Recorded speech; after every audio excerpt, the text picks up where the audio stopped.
Thanks for joining us on episode 1382 of the Inspired Stewardship Podcast. I am Dr. Ravi Iyer.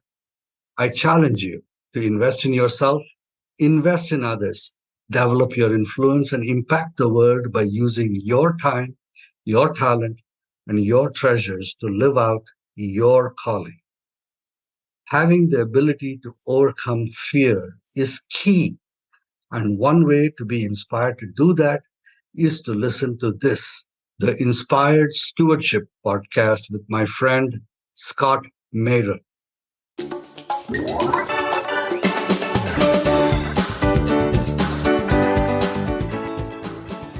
The greatest challenge comes out of this inability to separate experience from narrative.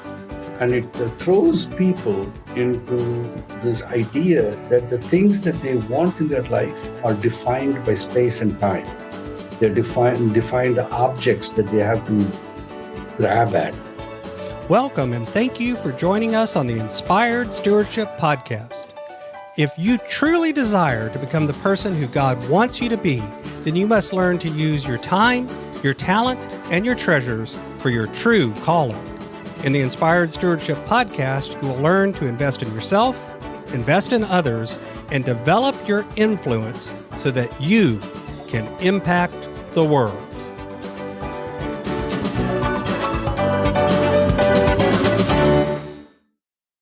In today's podcast, I interviewed Dr. Ravi Iyer. I asked Dr. Ravi about his journey and his faith. I also asked Dr. Ravi to share about his own journey through COVID as a physician. And Dr. Ravi also shares what he sees as the greatest challenge to humanity today. I've got a new book coming out called Inspired Living, Assembling the Puzzle of Your Call by Mastering Your Time, Your Talent, and Your Treasures. You can find out more about it and sign up for getting more information over at inspiredstewardship.com, Inspired Living. That's inspiredstewardship.com, Inspired Living. Born in Mumbai, Dr. Ravi Iyer is the founding physician and president of the Iyer Clinic, LMG, in Fairfax and Loudoun County, Virginia. He serves as the director of clinical research for Loudoun Medical Group. And The Reaper's Dance has come out, and it shares his story of his journey through COVID as a physician. He's a physician, scientist, an inventor, an author, and an entrepreneur with research publications on the mechanisms of gene controls and several patents on veterinary and human medicines. Dr. Iyer serves as the CEO of Active Power, a nutrition and wellness company he founded, and he divides his time between his internal medicine practice, his clinical research, his family, and his 2 German shepherds. Welcome to the show, Dr. Ravi. Thank you, Stuart. It's a pleasure. Absolutely. We talked a little bit about it in the intro. You do a lot of different stuff. And then on top of it, now here you're writing a book, you've got the book out and all of those sorts of things. Can you talk a little bit more about your journey and what brought you to the point where you do all the things you do, and now on top of it, you're putting this book out into the world? You don't get. Actually, I do only one thing, but it's just that I have done it for a long time, almost 4 decades, and done it in different ways. The one thing that I've always been focused on is I'm always intrigued by what makes life work and how do you make life work when it doesn't work for other people. How can you help make life work?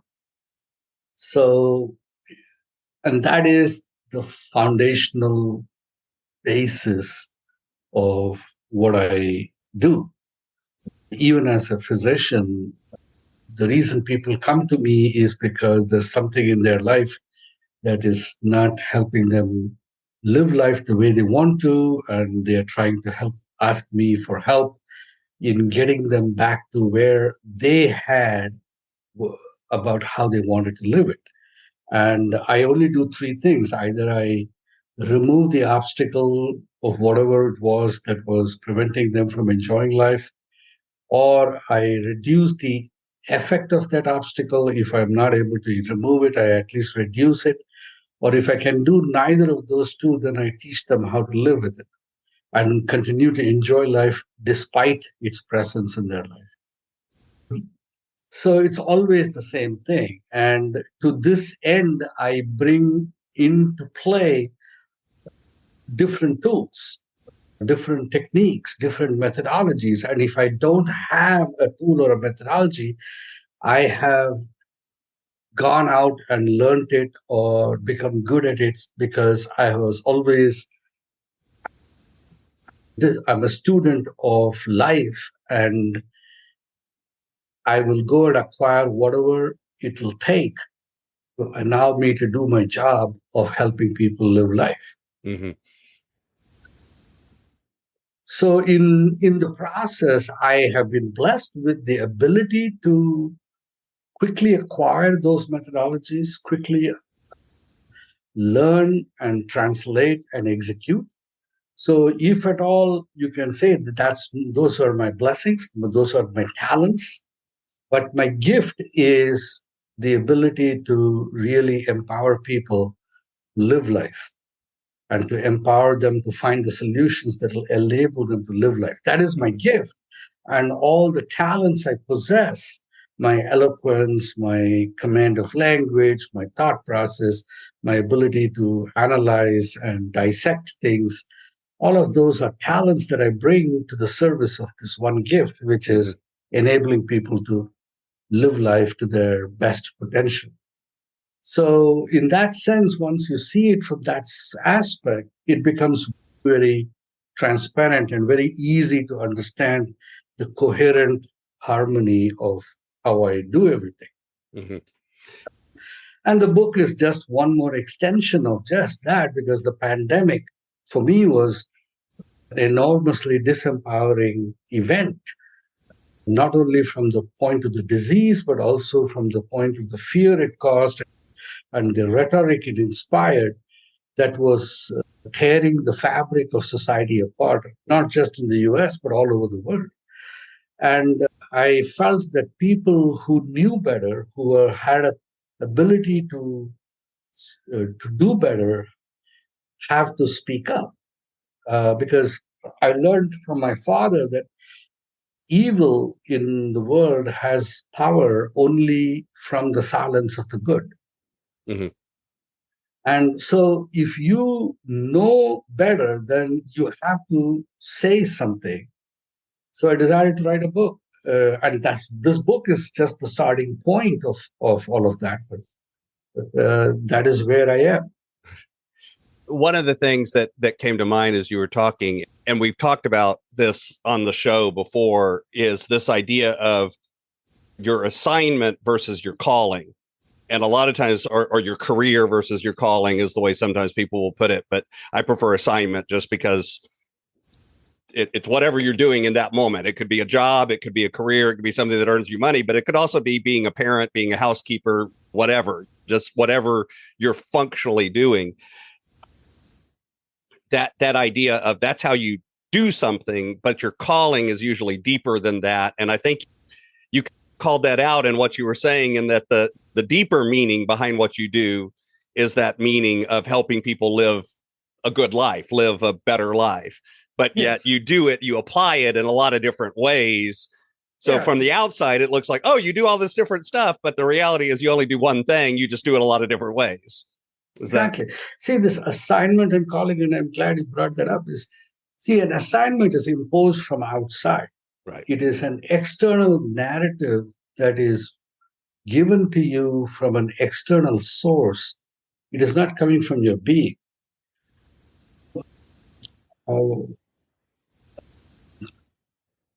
A close family member of mine once asked me,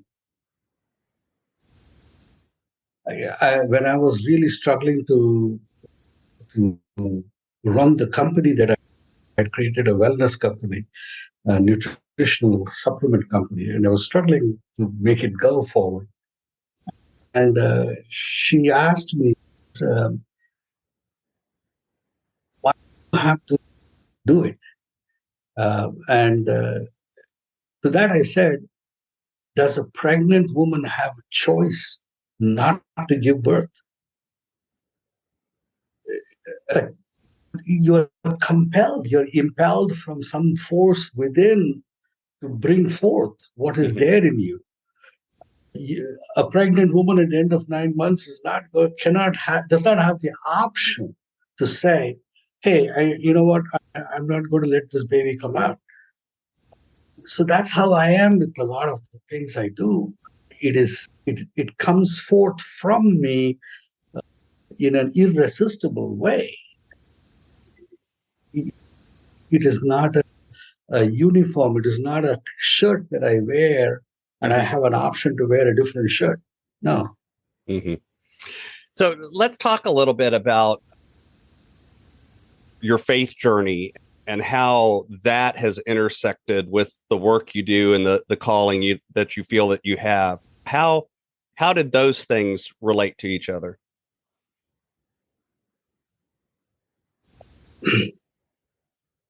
I grew up in a religious household. The act of Hindu religion was part of everyday life.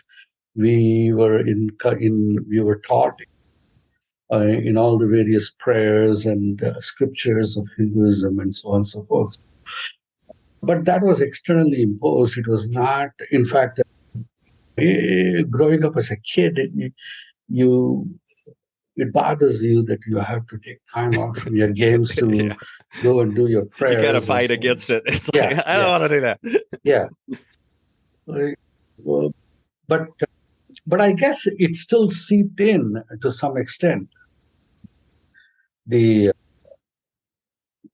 seeped in to some extent, and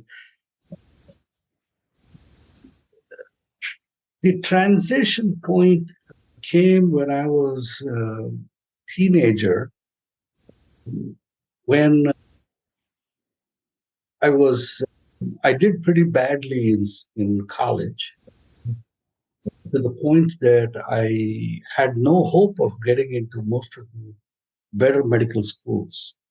And I was languishing back in my hometown. It was a small town, and was going to a community college, and I was pretty much languishing when I came across a book which made me look within myself. It was actually written by a Britisher by the name of Paul Brunton, and he describes a book in which he is searching for wisdom among the holy men of India, and he finds this remarkable sage in southern India, in whose presence all the questions he had about life just melted away, and he had a profound grounding with an inner source of being, whose presence, when he came into that, he suddenly felt changed and transformed from this miserly frame that he had into a purpose that he suddenly realized that I am not just this body and this collection of identities that I have accrued, but there is something far more deeper and divine in me. And he had this experience without a single word spoken. He just came into the presence of this sage. And the sage was not saying anything. He just turned his eyes and looked at him. And he was stricken dumb and was rooted in his seated position for several hours without movement. He could not move, and he was having this transformative experience. Something about this man's story impelled me to go out and read more books about the sage. Mm-hmm. And the sage did not speak much, but whenever he did, there was somebody around him copying down his writings. And for the first time, I found that there was a coherent statement that he was making that gave actual grounding to every scriptural verse I had read in both Hindu and in the Bible. Because my father had encouraged us to read it. And I suddenly realized that this sage, whatever he was saying, was grounded in deep experience. And it was not just some intellectual understanding of scripture. And he gave me, he recommended to people who came to him a process of self-inquiry that started with watching the cadence of your breath and to just follow the breath. Just follow the breath as it goes into your being and as it comes out, and just watch and ask, what is the source of this idea that I that arises in you? Where is the source of this I coming from? And so I was already bored with all the regimented prayers that I had to do. So as an act of teenage rebellion, instead of doing the prayers, I would sit in the prayer position and I would do this thing because this felt to me more natural and more logical than just chanting some verses whose meaning was abstruse in Sanskrit. And I didn't really want to go through that. So I started doing this, and in the process, over time, I started finding that developed this ability to separate my reality from the experience of reality and the mental chatter that goes on about it. Mm-hmm. And as I became more and more skilled in that, I got this amazing ability to remain calm in the midst of stress. Because a lot of stress is the chatter that goes on. Somebody yells at you, and that yelling initiates a counter yelling that goes on in your head. Sometimes it comes out in the form of insults from your mouth, but it's already going on 100 times more inside you, and it stirs up a whole bunch of emotions and those emotions that are stirred up by that chatter become an alternative reality experience that now dominates the real experience in front of you. So that's the somebody cuts you off in traffic and all of a sudden it's personal, when in reality they maybe didn't even just see you, but to you it's a very personal, angering, you know, kind of experience. But I suddenly realized that the vast majority of humanity lives in this schizophrenic, cacophonic blend of real experience and virtual reality at the same time. Right. And we often are not able to separate the virtual reality from the real reality. Mm-hmm. And we blend it.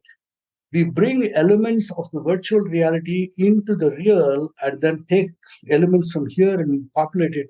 And we live this torn and what I call Tower of Babel kind of experience. Mm-hmm. And it is no wonder that we are any ability of what we can to produce value is so accidental, because it is completely disrupted by this inability to control. So in this growth, I was 17 when I started this process. And by the time I was 22, I became relatively skilled at it, but it was still an internal process. It started manifesting out. At 22, I was in medical school, and I was beginning to see patients and so on and so forth. And I could start seeing the value it brought to my work with patients, because my patients would be enmeshed in this, what I call the storm, the sensory storm of life. where they are being bounced down, buffeted by the reality, the concrete reality, and buffeted by the virtual reality of their lives all the time. And I could walk into their presence. And when I walked in, I found that I was radiating around me this ability to stand separate from this. And in my presence, they found sanctuary. They could calm. They could calm down. I found that and it was all coming from this ability to watch my breath. And by watching, gain control over my identity. And in this process, be actually capable of choosing the narrative that dominates my life. And that's the only thing. Just like what I do in life is only one thing and I bring different ways. This one thing has been the central theme of my life from 17 till now. And it has percolated through all my thing. But to explain to you, that was the transformational moment. That was your moment of looking at it a different way and beginning to experience that reality a different way. Yes. Let's talk a little bit about the book as well. You're putting out the Reaper's Dance.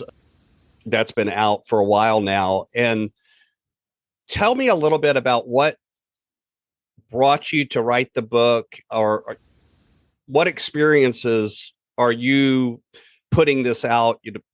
I guess why do you want people to read this? What is it about this book that you're trying to put out into the world? So there are several books on COVID already. All the books that are there are focusing on the science of the pandemic. Either they're talking about the epidemiology of disease and how it spreads, how pandemics happen. There's an excellent book written by a Yale epidemiologist about the pandemic, and he delves deep into the science of it, into the virus and how it spreads and so on and so forth. There is another book written by an MIT scientist and a Wall Street Journal investigative journalist that goes deep into the lab leak theory and very authoritatively, not just fictional, not conspiracy, very authoritatively goes into it. There's a book written by an Australian investigative journalist on the same lines, but they all are talking about the science. They are talking about molecules. They're talking about bacteria and viruses. They're talking about organisms. They're talking about the disease as a pathology. And lost in all the scientific jargon is real people. Because if there were no human race, what does it matter if there was a pandemic? Right.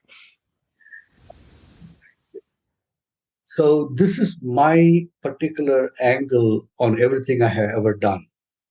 Disease has meaning because there is a human being beset by it. And if we lose our sight upon human beings, we are doomed. The reason why we had this pandemic in the begin with is because a bunch of scientists forgot why they were doing science in the first place. A bunch of scientists forgot that the purpose why they were trying to seek to understand viruses, the purpose why they were actually trying to manipulate viruses or divide and dissect them and put them back in, is for the betterment of humanity, not for their own aggrandization of their intellectual prowess. And because these scientists forgot it, they became slack in their methodology. And because they became slack in their methodology, because they forgot that the real reason that they are playing with fire is so that they don't burn the house down. And because they were slack and they were disrespectful with the fire that they were playing with, they allowed it to escape.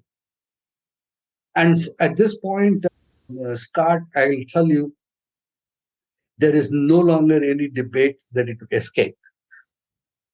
There is too much evidence out there, all the way up to the congressional level. There's clear evidence. There's clear documented paperwork. There are two aspects to it. One, there are three aspects. There were a group of scientists who are playing with fire. As simply put, that was it. They played with fire. That in itself was not a sin. But they played with fire disrespectfully. That was their sin. That was their primal sin. And then it escaped. And they compounded that primal sin by trying to cover it up. Mm. And because those group of scientists were enabled in playing with fire by a bunch of government agencies on both sides of the globe, their cover-up was also enabled by a bunch of government agencies who did not want their hands to be sullied. Mm-hmm. So these are the three stories of the why of the pandemic. But people are forgetting the mother who died and left 2 orphans. The pandemic selectively killed adults more than children. Globally, human trafficking of below poverty line children soared. Prostitution soared. Mm-hmm. Right. The people were driven into economic slavery. 25 million died. Hiroshima and Nagasaki produced 250,000 deaths. And because of that, we have the World Atomic Energy Commission, and we have the centralized agencies that supervise all countries on nuclear matters and so on and so forth, with real enforcement capability. That came out of just 2 explosions of 250,000 dead. This is 25 million dead, and we still do not have the checks and balances we need in society. Nobody is talking about during the lockdown how many abused women were locked in with their abusers, right, both with no place to go, in a pressure cooker of a house, where on top of disease threatening them and threatening their sanity, they were having economic hardship because they lost their job and were not having income, and that drove their abusers to alcohol, and the beatings would start at 12 noon. I saw those beatings, the effect of those beatings, the following day. Right.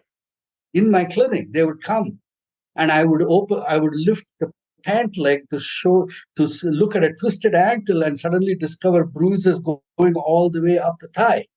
Right. So these stories were haunting. The husband who, at 48-year-old husband, 52-year-old husband, who had to say goodbye to his wife in a cell phone video. Mm-hmm. People did not have closure of funerals. Right. Yep. Mass cremations. If you look at all that, and that nobody is talking, everybody is busy arguing about whether hydroxychloroquine and ivermectin was a conspiracy. And I am saying, hey guys, you're losing sight of the real thing here. Right. The real human impact of it. Yes. Do you know why we know the story of 6 million Jews and the Holocaust? It is because people out there did not let people forget it. Right. Human beings forget, especially. We're good at that. Oh yeah, human beings. The more you are traumatic the event, the more the impulse is to forget and gloss over. Right. And to bury it down and yes, bury it down deep. Which, by the way, your earlier thing, that adds to that internal noise that we have, because we don't really get rid of it. We just kind of try to. Yeah. It becomes this nameless anxiety within us. Yeah. So the idea came out in Thanksgiving of 2022 during a conversation I had. And then it gripped me, and I could not go, and I could not sleep about it. And then I said, okay, I'm going to write. I started writing December 10th. and the book was done by February 11th, the following year. So it took me about 61 days to write it. And then I tinkered with it for another 60 to 90 days. And then I decided to publish it. I just took the self-publishing route. I just went to Amazon and Kindle desktop publishing, and it makes it really easy. And I published it out on Kindle and then paperback and book.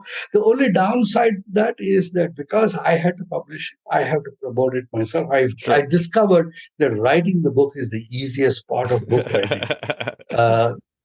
The real advantage of going through a publisher is that they have all these built-in channels with various media outlets, and they are able to broadcast and they are able to get people to write reviews. So I just had to send the book out to people and say, hey, why don't you just write what you think about it? And every review I had is phenomenally good. There is one person who gave me a 1 star saying that I am politically slanted, but actually I'm not. I'm the only one in all these people who yell about Trump. I'm the only one who actually described all the bad stuff he did in his leadership, but I also gave him 110 marks out of 100 in the warp speed manufacture of the vaccine. Sure. He's the only guy who, no one ever in the history of humanity has brought out a vaccine in 8 months. And he did it. Once he realized that the vaccine is not going to be ready before the November elections, he washed his hands of it, but he was responsible for creating it. The interesting thing is, and again, I think the truth is, right now, we have a tendency to demonize whatever side of the political spectrum you're on. The whole idea is the other side is all wrong, all evil, it's this absolutism, when the reality is that most people on both sides of the spectrum aren't uniform, and there is no one sort of uniform thing. There's some good and some bad decisions, and pretty much all of us on all sides of the political spectrum. If somebody was pure 100% good, that would rise out and we would see that. But in the fact that there's that dichotomy and that anger between sides is in part because we see and only look at what's wrong and don't even pay any attention to what's right or what the good things are. I think it's important to point out both sides. Again, on wherever you sit on the political spectrum, there's good on the other side too. That is, yeah. We tend to look at life black and white, and, right. And it's not. It is not. Now, there is no such thing as only heroes and villains. Everyone in this game did some things phenomenally well and also abysmally bad at the same time. Mistakes so too. It doesn't matter. But again, you're losing sight. What I'm saying is, everyone who argues about this good and bad narrative of life loses the sight of the fact that it is life that matters. Right. And life is precious. It requires to be protected at all times. It requires to be honored at all times. It requires to be nurtured and empowered at all times. And the only purpose of life is one. I have this on my Facebook page. It says the only one reason for life, and that is believe that you can contribute to people and work to find a way to do it. Mm-hmm. So when you think about the work that you do and what you've seen, what do you see as some of the greatest challenges facing us today? The greatest challenge comes out of this inability to separate experience from narrative. Mm-hmm. And it throws people into this idea that the things that they want in their life are defined by space and time. They define the objects that they have to grab at. And because when you are not able to separate experience from narrative, you move from being resourceful to being resource hungry. What happens in people who are not? So there are three kinds of people. There are some people who are not able to create resources. They only acquire and they hold resources. For these people, they live a life of perpetual anxiety because they are always scrounging to gather for themselves the things that are important for their life. And they are perpetually afraid that whatever they have will go away. So they are miserly in their use. They will not share. They feel that they have to hold on to it. They live with this perpetual fear of want, which is the greatest want there is, because that kind of fear of poverty is a poverty that can never be eliminated. Mm-hmm. These are people who have no real understanding of what it is to be able to be resourceful. Then the second category are people who are resourceful by accident. They also don't have a full grasp of how to be resourceful, but they recognize that every now and then they have been able to create something of value in their life.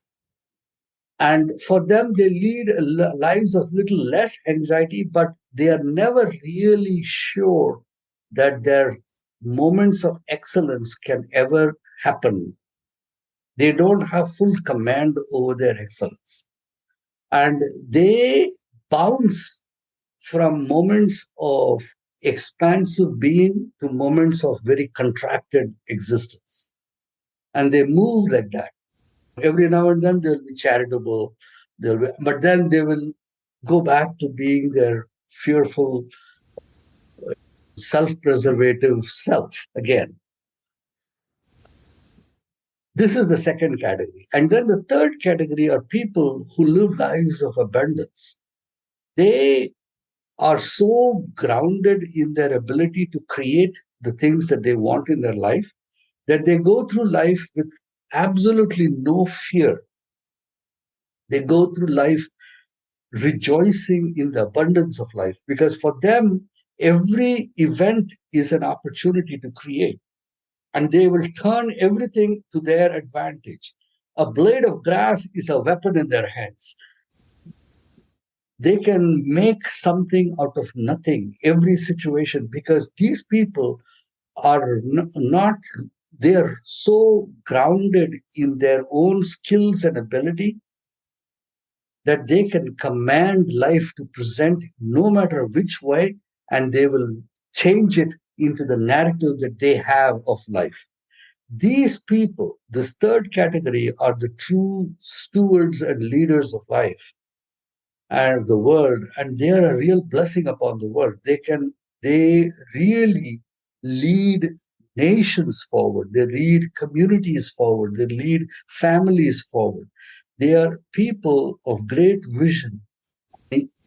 And the rest of the humanity naturally flock towards them. Because in their presence, this rest of starving, famished humanity have hope. Mm-hmm. They see that they don't have to be this scrounging existence is not necessary. They elevate them to that third level of humanity, which is on the border of divine. And that is what I see the biggest problem. Getting everyone to understand that this third category is where that is your rightful home. You should be able to be there. And all my life, I have worked on making myself understand what it takes to get there. And now at this stage, I'm beginning to see that I have to somehow communicate that this is how you get there, so that as many people as possible get there. Mm-hmm. Mm-hmm. So I've got a few questions that I like to ask all of my guests, but before I go there, is there anything else about the book or the work that you do that you'd like to make sure that the listener hears? Read it, and you will come to your own conclusions. And it'll always be inspiring conclusions for you. It'll make you ask questions of how you are living life. I encourage you to read it. It is not expensive at all. I did not write the book to make $1 million. I priced it on Kindle at $3.99, which is cheaper than a cup of coffee. You should be able to get it. Kindle app is free on your phone. So you should be able to read it. You don't need to even buy the Kindle.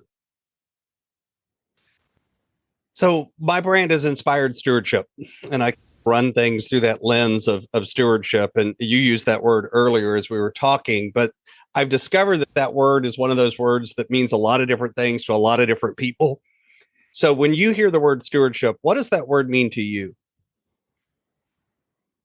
Someone who takes custody of life and takes responsibility for life, for the world around him. And he holds it in guardianship, not in ownership, but in guardianship. Mm-hmm. So this is my favorite question that I like to ask everybody. Imagine for a minute that I invented this magic machine, and with the power of this machine, I could transport you from where you sit today and move you into the future, maybe 150, maybe 250 years. And through the power of this machine, you were able to look back and see your entire life, see all of the contacts, all of the ripples, all of the impacts you've left behind. What impact do you hope you've had in the world?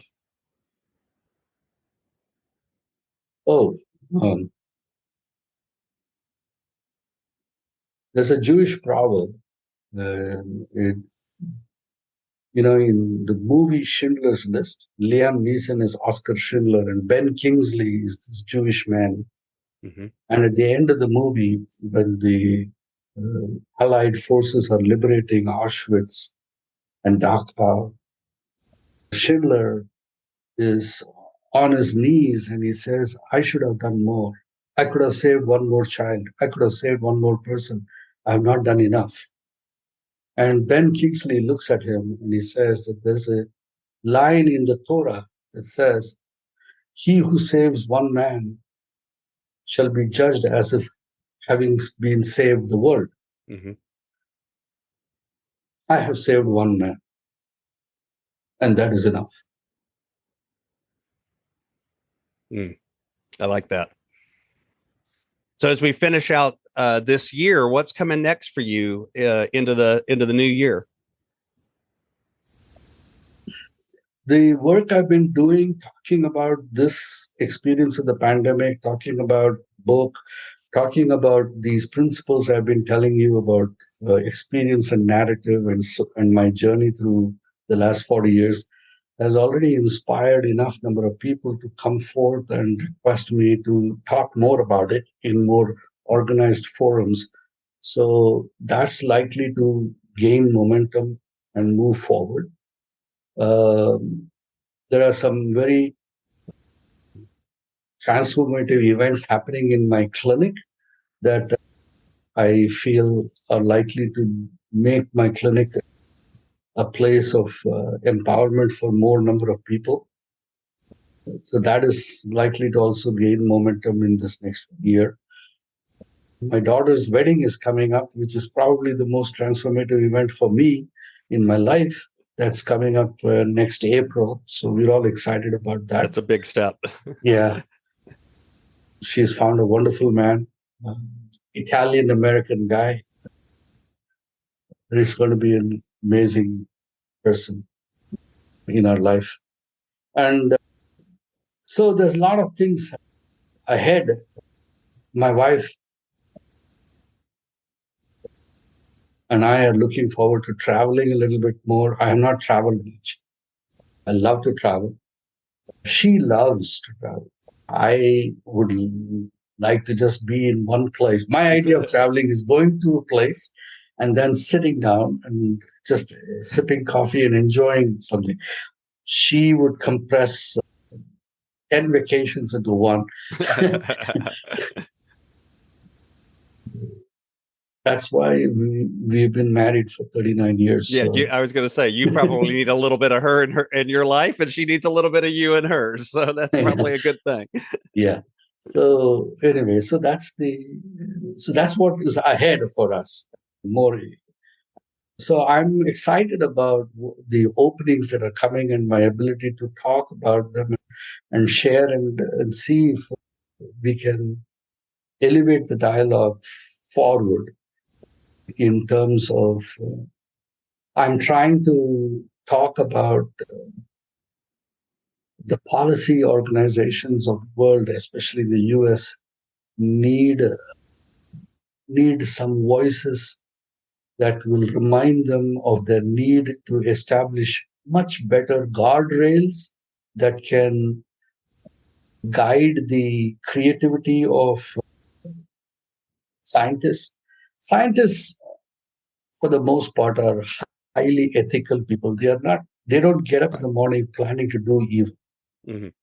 But their intellectual curiosity, which is why they are so good at what they do, sometimes pushes them in trouble too. Pushes them into dark alleys of the world. And believe me, nature has plenty of dark abysses where horrors exist that you don't even know exist.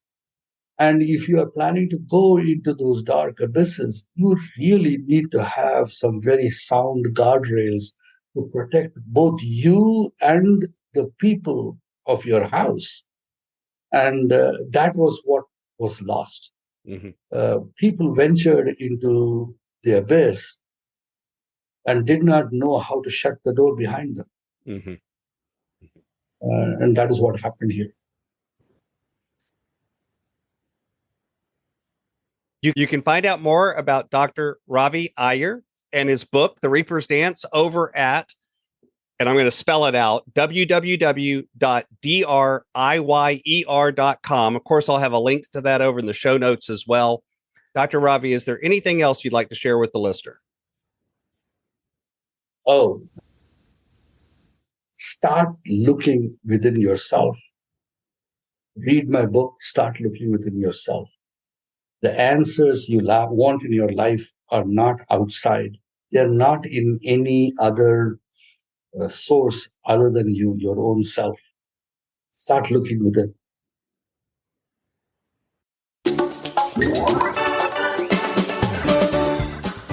Thanks so much for listening to the Inspired Stewardship podcast. As a subscriber and listener, we challenge you to not just sit back and passively listen, but act on what you've heard and find a way to live your calling. If you enjoyed this episode, please do us a favor.